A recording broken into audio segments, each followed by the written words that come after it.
Everybody in your crew identifies as either Big Mac Burger, McNuggets, or McCrispy Sandwich. But you're the Filet-O-Fish Sandwich all day. That crispy fish, that savory tartar sauce, that melty cheese, that pillowy bun. Yeah, you get it. Every time. And if you love the Filet-O-Fish, right now you can catch two of the classics you love for just $6. Limited time only. Price and participation may vary. Cannot be combined with any other offer. Single item at regular price. Ba-da-ba-ba-ba. This podcast is proudly sponsored by Weather Call Services. Don't be caught off guard by severe weather. Choose Weather Call.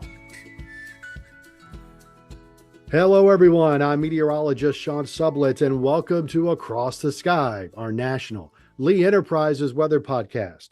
Lee Enterprises has print and digital news operations in more than 70 locations across the country, including at my home base in Richmond, Virginia. I'm joined by my meteorologist colleagues from across the sky, Kirsten Lang in Tulsa, Matt Hollander in Chicago, and Joe Martucci in Atlantic City. And look, y'all, much of the weather buzz these last couple of weeks has been on the Great Lakes. Normally each winter at this time of year, there's some decent amount of ice that's on the lakes, but for mid to late February, the ice cover on the combined 5 Great Lakes is the lowest on record. So what kind of things have you heard? Let's start with you, Matt, because you're in Chicago. You're like practically on one of the lakes, man. Yes, I can. I don't live right on it, but I am about a 30-minute walk to the lake. I can walk about 30 minutes and be on Lake Michigan. And I can tell you that there's not much ice on it because it has been a warm winter in Chicago. And to go along with that, there hasn't been much snow in Chicago either. And I do want to just put in context for people, if you've never seen the Great Lakes in person, there's a reason they're called the Great Lakes. Because when you're standing on the shore of the Great Lake, you cannot see the other side of the lake. If you just were plopped down there, the first time I was in Chicago and stood on Lake Michigan, I felt like I was at the ocean because you have wave action on these lakes. I mean, this is such a huge body of water. It's tempting to call it, I'm at the ocean, I'm at the sea, because you can't see the other side of the shore.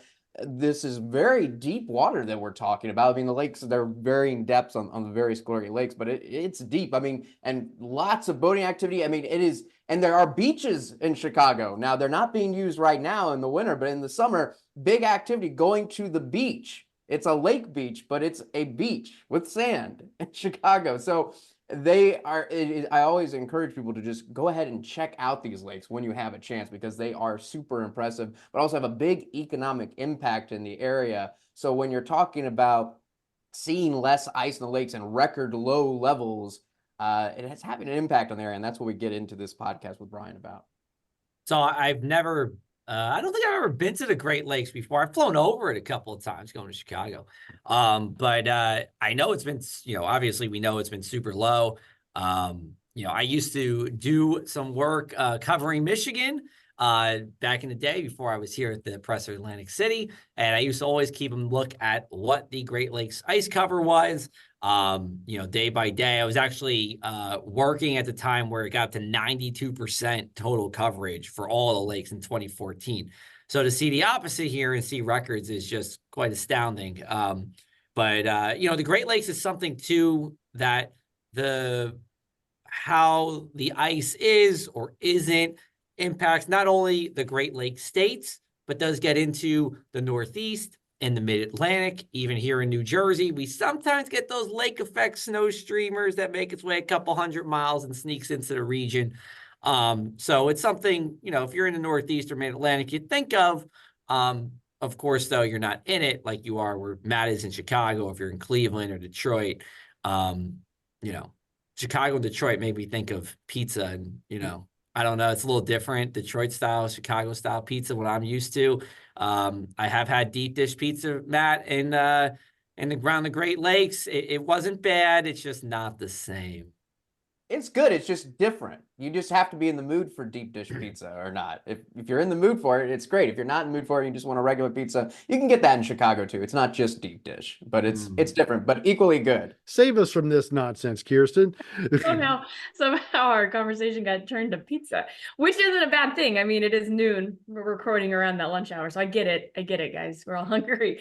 No, but going off the lake effect snow thing, that's maybe some of the buzz that I've seen, is that the potential for increased lake effect snow with these warmer lakes. So we'll get into a little bit of that here in the pod in just a bit. Yeah, to emphasize what Matt was saying, I've been to Toronto and looked over Lake Ontario, Cleveland, and Lake Erie, and more recently Milwaukee, looking over Lake Michigan. And yeah, as a boy going to Virginia Beach and the Outer Banks, it's tough to tell the difference. So, with that, our guest this week is Brian Maraska. He's a meteorologist and physical scientist at the NOAA Great Lakes Environmental Research Lab in Ann Arbor, Michigan, basically University of Michigan. We wanted him to give some perspective, because he's deep in it, on how rare this lack of ice is. Is it indicative of a trend? And, what are the real world impacts of this? Brian's been there for the last 3 years, and he is very committed to the science. Previously, he actually worked as the science operations officer at the National Weather Service in Tampa Bay. So we will be right back after the break for a conversation with Brian Maraska.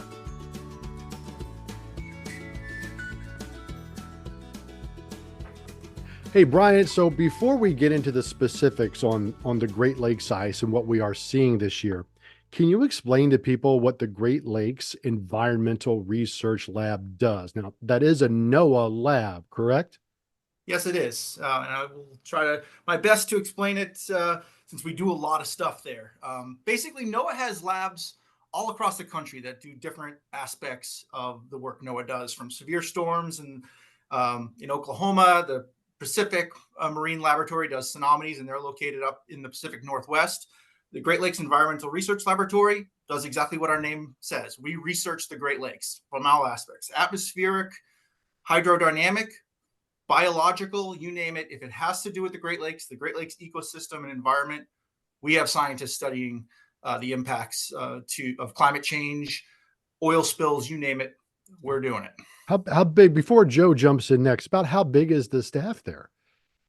The staff, I would say it's roughly, in the building, about 100 people or so. Mm-hmm. Not all of those are federal employees. We actually are, we have a collaboration with the University of Michigan, and their cooperative laboratory for Great Lakes research is also located inside the building. And there's a lot of go back and forth between their researchers and our researchers. And the Coast Guard has staff dedicated at the laboratory as well. Brian, it's Joe here. So let's do like a Great Lakes 101 for everybody, and with the ice. So we have 5 Great Lakes. We have Superior all the way up north. We have Michigan, Huron, Erie, and Ontario. Tell people which lakes would freeze first, if we can go in order. What's most likely to freeze, what's least likely to freeze, and then tell us when we typically peak at our sea our lake ice, our sea ice as well. Certainly. Again, the Great Lakes are a very large geographical area, huge lake system. You'd actually be surprised to know that you'd think the further northern lakes would freeze first, but it's actually the opposite. The coldest air is over those northern lakes, but Lake Erie, which is one of the far southern lakes, is actually the lake most prone to freezing, most likely to completely freeze over, and usually the first to have significant ice on it.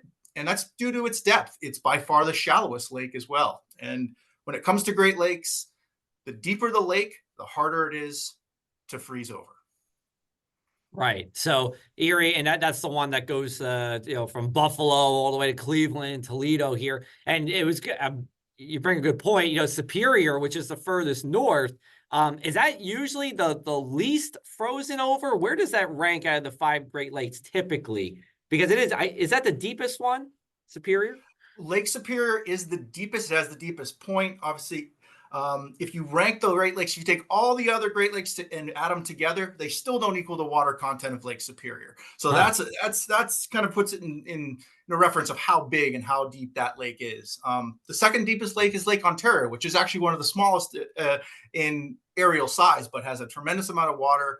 And because it is really deep in the middle, it's another lake that's very difficult to freeze over entirely. Easy to get ice along the shorelines, but to get ice in the middle of that lake, it's going to be a cold, cold winter.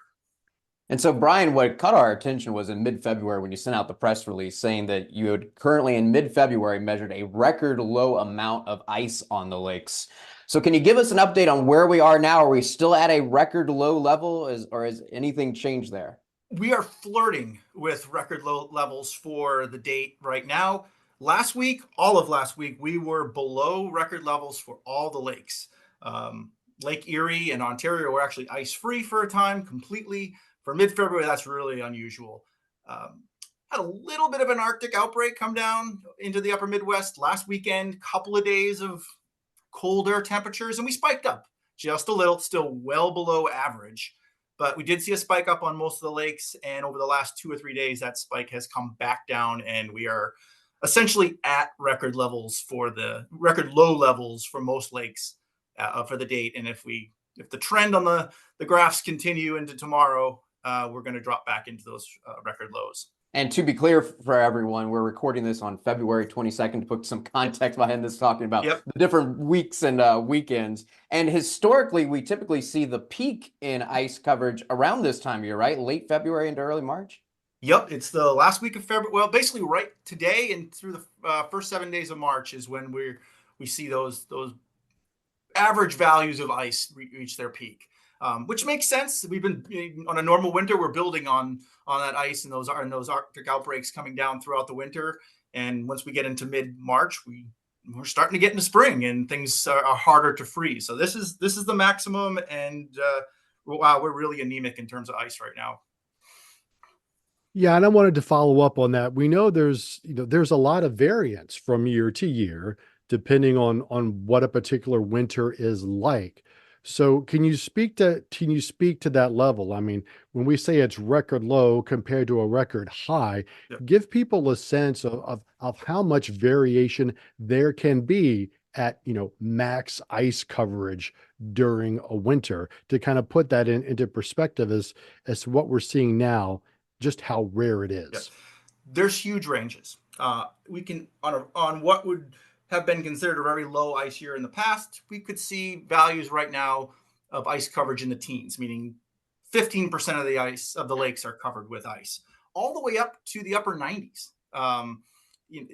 So that's a huge range, and the average falls right in the middle. We should be around 45% ice coverage right now. Over the last 2 weeks, we've seen values for the entire Great Lakes in the single digits. So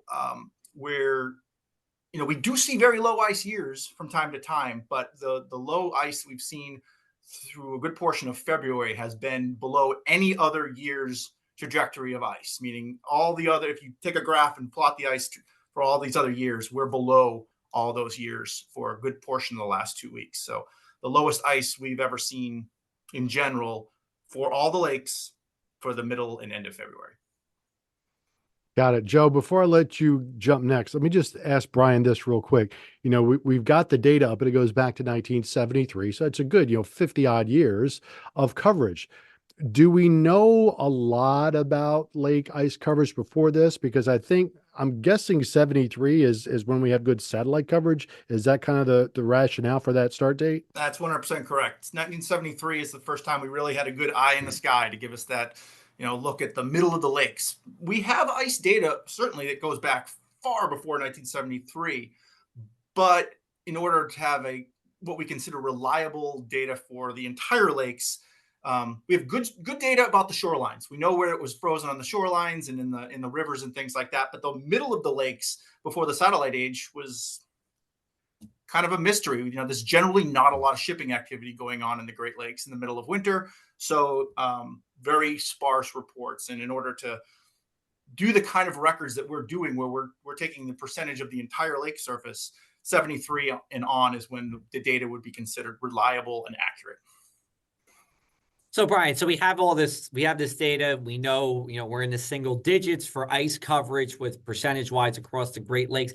On like a day-to-day basis, what does this actually mean for the weather of the people who are in the Great Lakes or even downstream? I mean, I'm in New Jersey. Sometimes we get that lake effect streamer to pop in every once in a while. But what does this actually mean? Hey, we don't have a lot of ice coverage right now.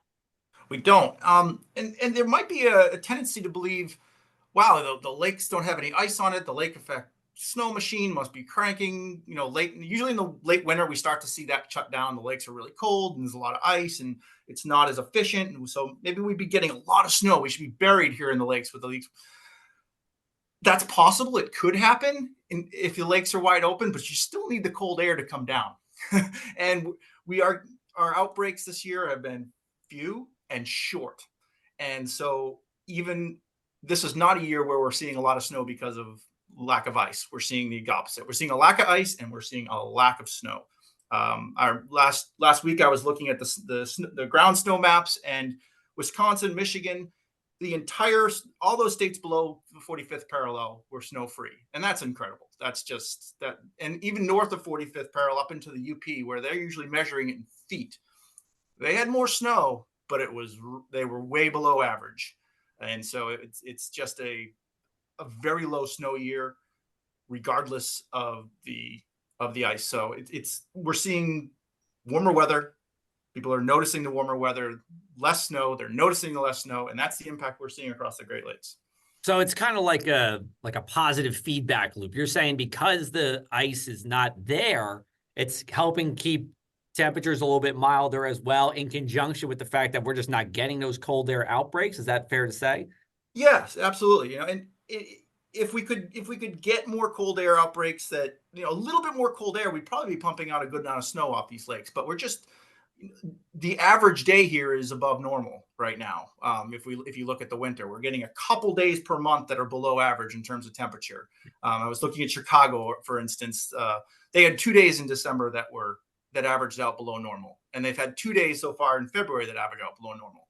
When you're not warm, it's just hard to create the lake effect snow whether there's ice or not. So and especially in the southern parts of these states, we're seeing a lot more rainstorms this winter as opposed to snowstorms, and it's correlating out to a very low snow season across the lakes.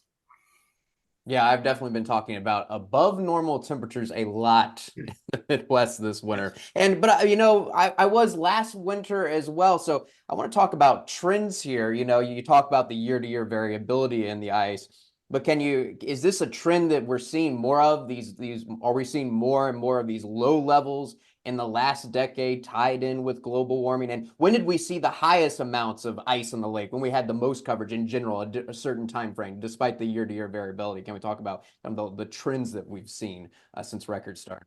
We certainly are seeing trends, but I think it's very important to make sure that everyone understands that winter isn't gone. We are going to see cold winters in the lakes in the future. We're going to see high ice in the future. It's just that we're seeing the frequency of these warmer winters, these lower ice winters, increasing over the decades.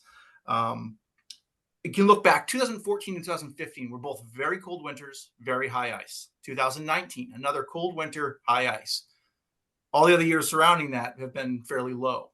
So it's not that, like I said, winter's not gone. We will have another 2014, 2019 year as we go into the future. But the probability that any given winter in the future is going to be a lower ice year is increasing. If we look back over the past 50 years, we have seen an average of 5% loss of ice per decade. So that's 25% less ice on average in the Great Lakes now as compared to the early 70s. And at the same time, we've seen about a month, it's 27 days. So we're getting close to a month less of an ice season in the Great Lakes. And we define the ice season as when we first see 5% of ice and when we last see 5% of ice on the lakes. And we've lost about 27 days off that season during that 50-year period. So these are slow trends, but they're starting to be very noticeable trends. All right, Brian, a lot of that stuff is very concerning. We're going to take a quick break and talk a little bit more about impacts and what this kind of means to the people living around the lakes when we come back on the Across the Sky podcast. This podcast is proudly sponsored by Weather Call Services. Don't be caught off guard by severe weather. Choose Weather Call. Receive precise, location-specific alerts via phone, text, or email.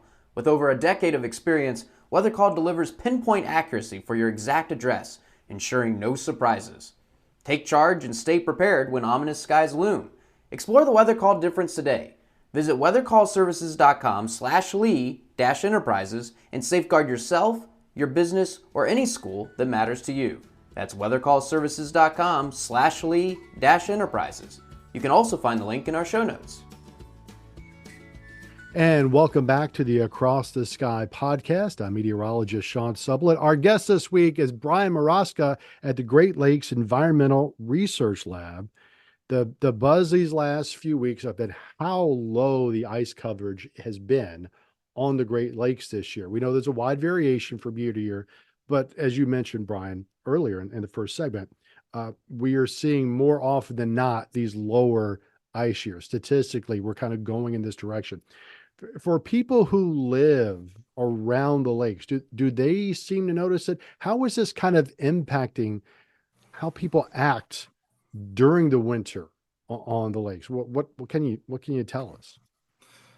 Yeah, it's certainly starting to be noticed. And again, the impacts are the important part. Yeah, there's no ice, but why does this matter to me? Why should I care?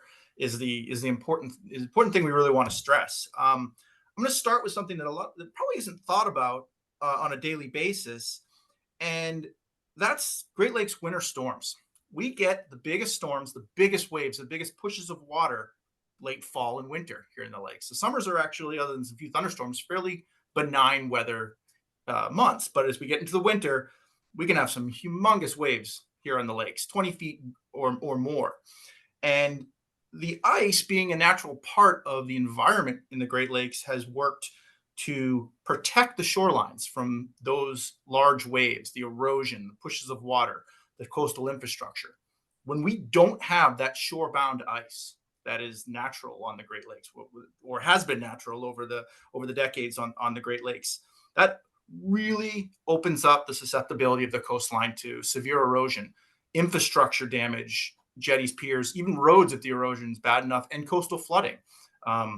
In places, eastern Lake Erie is susceptible to coastal flooding with large fetches of wind and things like that. And the ice is a great way of protecting the coastline. And we're not seeing that protection as often anymore. And so we've seen very high erosion rates along the Great Lakes, and again, damage to infrastructure. And this was especially true a few years ago when the lake levels were at almost historic highs. They've come down a little bit since then, but that's still enough. We're still seeing enough with these storms and the lack of ice to cause some significant coastal problems during the winter months. If you're okay with talking about this at all, but what about ecosystems? Can you tell us how that may be affecting the fish, the plants? How might that be affected by all of this? It certainly is. Again, the ice is a natural part of the Great Lakes, and our environment, our ecosystems have adapted to utilize the ice. There are many species, microbial and larger, that use the ice to protect their young, to harbor eggs. And so low ice seasons really do affect the ecosystem from a small to a large scale. And when we're really going to start to see these impacts is if we see multiple years in a row stack up like this. I do know one of the largest and longest running animal counts is the wolf and moose count up on Isle Royal in Lake Superior.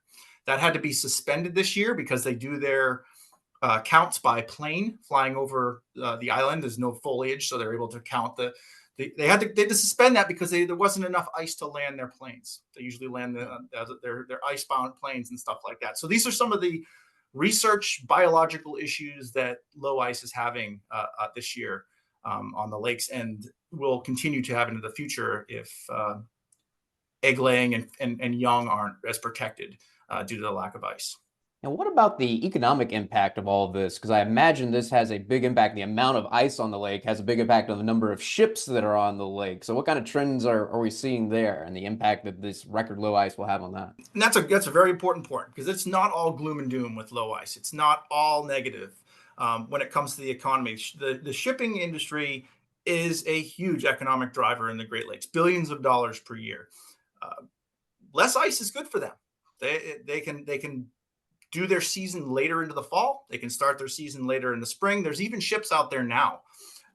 In fact, I saw one report where the shippers were actually concerned because there were not commercial. There were public fishing people out there on the lakes fishing and getting bites, and they were in the way of the ships and in the shipping channels, which has never been a problem this time of year before. So, but the fact that they're able to do shipping a good portion of the year and certainly longer during the year than they've ever have been before is a huge economic driver for the region. Contrary to that is two of the big recreational tourist economic drivers here in the lakes are ice fishing and snowmobiling. Both of them have been adversely affected by winters like this. I mentioned before there was quite a bit of time in the last few weeks where there was no snow south of the 45th parallel and very little snow north of the 45th. And the snow that was there is probably of lower quality with the thaw freeze cycles going on. And so ice fishing is almost non-existent right now, except for a few maybe bays and inlets. And both of those aspects have been a very negative economic driver. And again, those are things that are additive if we see them year after year after year. So Brian, going forward for the rest of the winter or the ice season here, NOAA, the Climate Prediction Center, does forecast above average temperatures through about the 10th of March or so. Looks like we could cool it down relative to average for the middle of the month. Are you tracking the forecast for March and into April? How do you think the Great Lakes ice will be like? And then my third question on top of that is, let's say we stay with low sea ice throughout March and into April. Does this mean anything positive or negative going into the summer months as our water temperatures continue to warm up? Sure. Let me hit those one at a time here. We're certainly watching the extended forecast, or at least the meteorologists on staff are watching the extended forecast. We don't officially do ice forecasts that far out into April and things like that. However, what we're expecting to see over the next month or so, or the period of time where we still could see ice growth, is kind of what we've seen the rest of the winter. We're going to see these Arctic outbreaks come down, but they're a very short duration. We got one coming down this weekend. It's out in about 2 days. And then we're warm again. And these are huge lakes. They're gigantic systems. And a couple of days of cold or below normal temperatures just isn't enough to really get the ice rolling. You need to get an air mass in there to sit and stagnate over the region and really get that ice going. So I'd expect to see the graph the next couple of weeks do something like this, where it goes up a little bit, it goes back down, but we never even come close to what we should be for the time of year. We'll probably jump above historic lows and then maybe drop back down into them and up and down, but stay well below normal into the middle of March with the trajectory of short bursts of cold air, half a week to a week of warm, short bursts. And that's been the trend. That's been the biggest trend that we've seen in recent years. Is it's not that we don't get cold air in the Great Lakes. It's the duration of it. It comes down. There's shorter bouts of it, and they just aren't enough to really get the lakes to go. And then we see enough of a warming trend to negate any of the positive ice gains that we got. Looking forward, now there is very low ice on the lakes, but you don't want to go swimming in them. They're cold. Believe me, they're just a couple of degrees above freezing. So they're still very cold. And what will most likely happen is by the time we get to mid-April or so, when we usually lose most of our ice anyways, we'll end up about where we normally are in terms of temperatures. The lakes will be within a couple of degrees of where they normally are. And then we'll start to mix as we continue to warm. And so it really probably won't have a large impact on the water temperatures going into the late spring or early summer. Now, if the summer ends up being a very warm period as well, then we could have above normal temperatures. But I don't really foresee a rapid rise above normal in terms of water temperatures due to the fact of the lack of ice. It's more of a direct winter impact, and it'll work itself out into the average of the lakes as we get into the later spring. And Brian, I want to talk about lake effect snow because one of the things that gets buzz along the Great Lakes is people actually like to see the ice forming along lakes because it lets them know, hey, the lake is getting colder. It's less likely we're going to get lake effect snow. Places like Buffalo, Northwest Indiana, Michigan, places that are really infamous for their lake effect snow. So, what can you tell us about this year looking ahead? Are we going to see more lake effect events when we normally wouldn't because of this lack of ice, but also just the larger trend in the last decade when we've been having more of these low ice levels? Have we seen an uptick in the amount of lake effect snow? For the rest of this winter, with the lakes open, the potential for lake effect snow is still there, but you still need the cold air. You've got to have that cold. You got to have that difference between the lake and the overlying air that's coming down, and we will see brief periods of lake effect snow with these short Arctic outbreaks that come down. But they're not going to be the fact that they're only a day or two, and then we'll have a long period where temperatures are above average and there's no lake effect. So we'll see some, but we're basically below normal in terms of lake effect across the Great Lakes system right now, and that's very, very unlikely that that's going to be changed in the next month or so. Especially, lake effect becomes much more difficult as you head towards later February and March because of the sun angle, especially during the day. You can get some bandings that develop during the night when the sun's down, but during the day, we actually have the sun. The sun strength is enough to start disrupting those bands, and you get these more globular things that don't really produce as much snowfall. And so we're kind of getting out of lake effect season very quickly, regardless of the ice that's on the lake at this point. But you think there might be some enhancement? I mean, when we are usually in our lake effect season, I know for this year probably not, but would that be a trend that we might see because maybe lake effect season starting a little bit earlier because the lakes aren't icing up as much? Is that a trend that you've noticed, or has there not been a clear trend there? Yeah, across the entire Great Lakes, I'd say no. We have areas that are preferred for places like that. We've seen a couple of very large lake effect snow events in the Buffalo area over the past couple of years that have been very highlighted, and that some of those have been influenced by how warm the lake is in November and into December. If the lake is running above normal, and you can get one of these big Arctic outbreaks to come down early, you can really crank the lake effect snow up as long as it's not the lake isn't too warm to change it to rain. But as we head into, even if we don't have ice, as we head into January and February, again, the lakes are cold.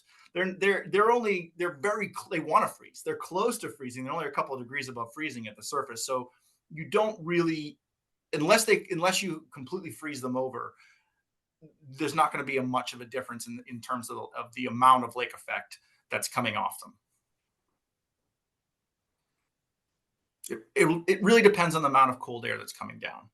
That difference, and the Arctic air, as cold as it's been, has not been extreme, and it's been short-lived, and we just haven't been able to have those prolonged times of snow coming off the lake. Okay, so Brian, before we let you go, where can people learn more about the Great Lakes Environmental Research Lab if they want to follow some of the data or learn more? Certainly. The Great Lakes Environmental Research Laboratory has a very extensive website that highlights all the research going on.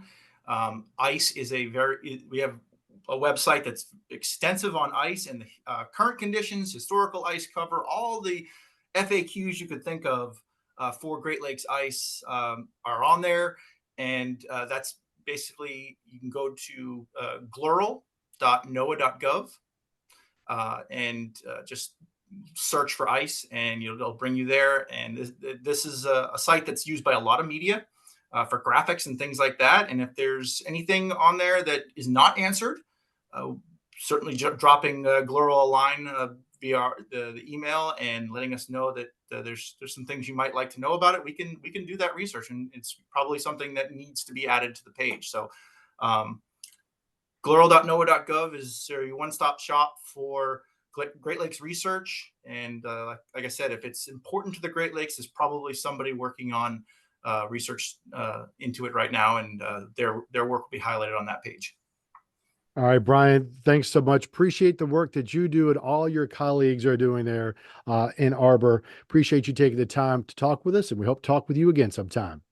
It was an absolute pleasure. Thank you so much to you and your entire team. I'd love to be back sometime. Thank you. And stay with us. We'll be back with a few closing thoughts on the Across the Sky podcast.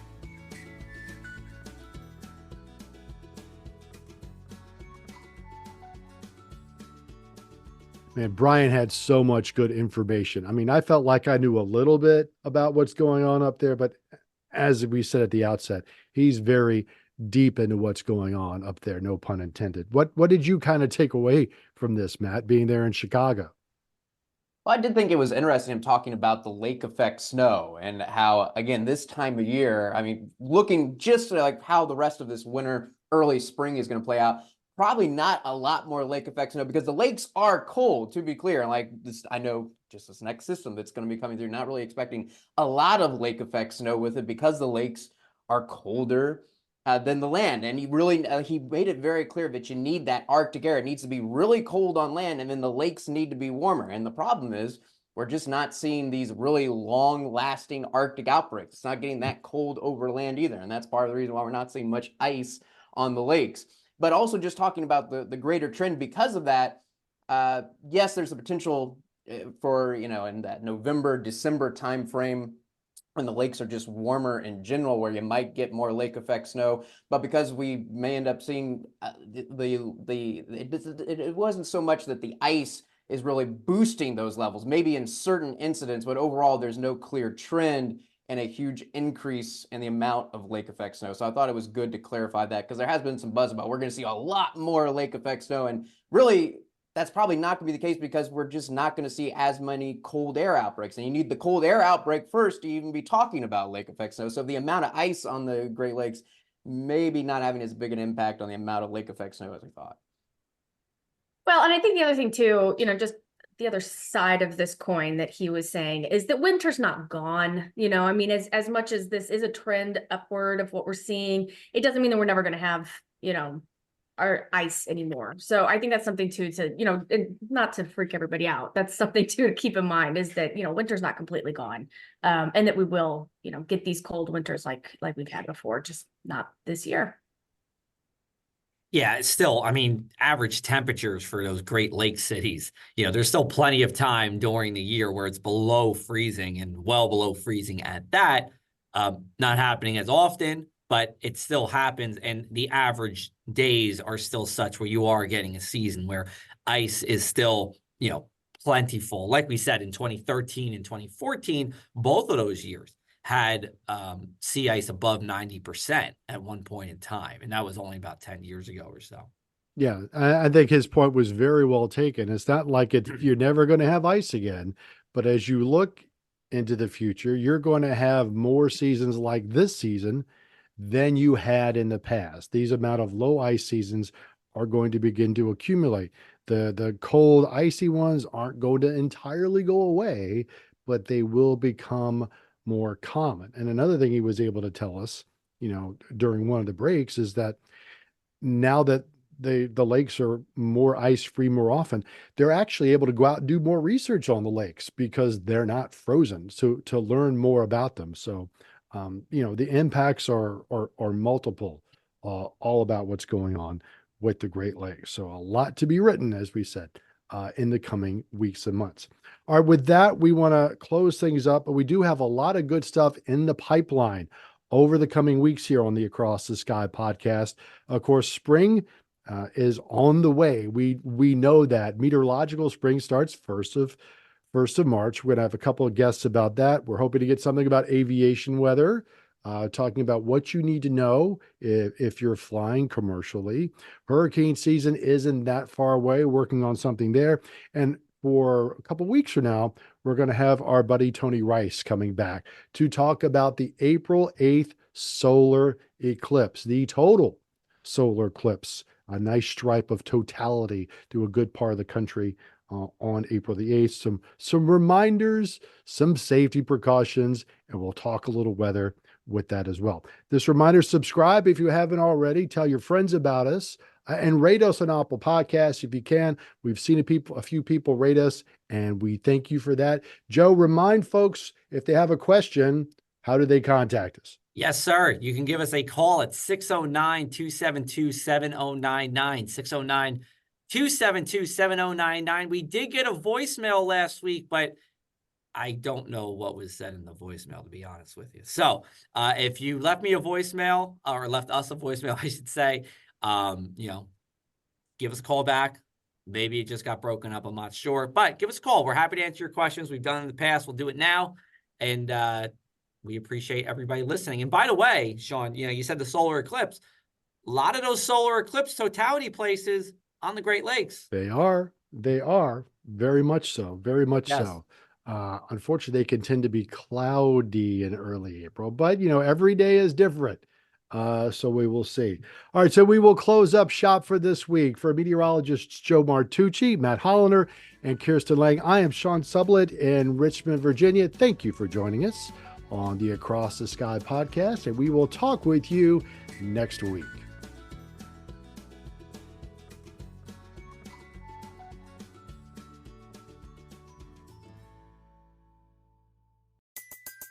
Everybody in your crew identifies as either Big Mac Burger, McNuggets, or McCrispy Sandwich. But you're the Filet-O-Fish Sandwich all day. That crispy fish, that savory tartar sauce, that melty cheese, that pillowy bun. Yeah, you get it. Every time. And if you love the Filet-O-Fish, right now you can catch 2 of the classics you love for just $6. Limited time only. Price and participation may vary. Cannot be combined with any other offer. Single item at regular price. Ba-da-ba-ba-ba.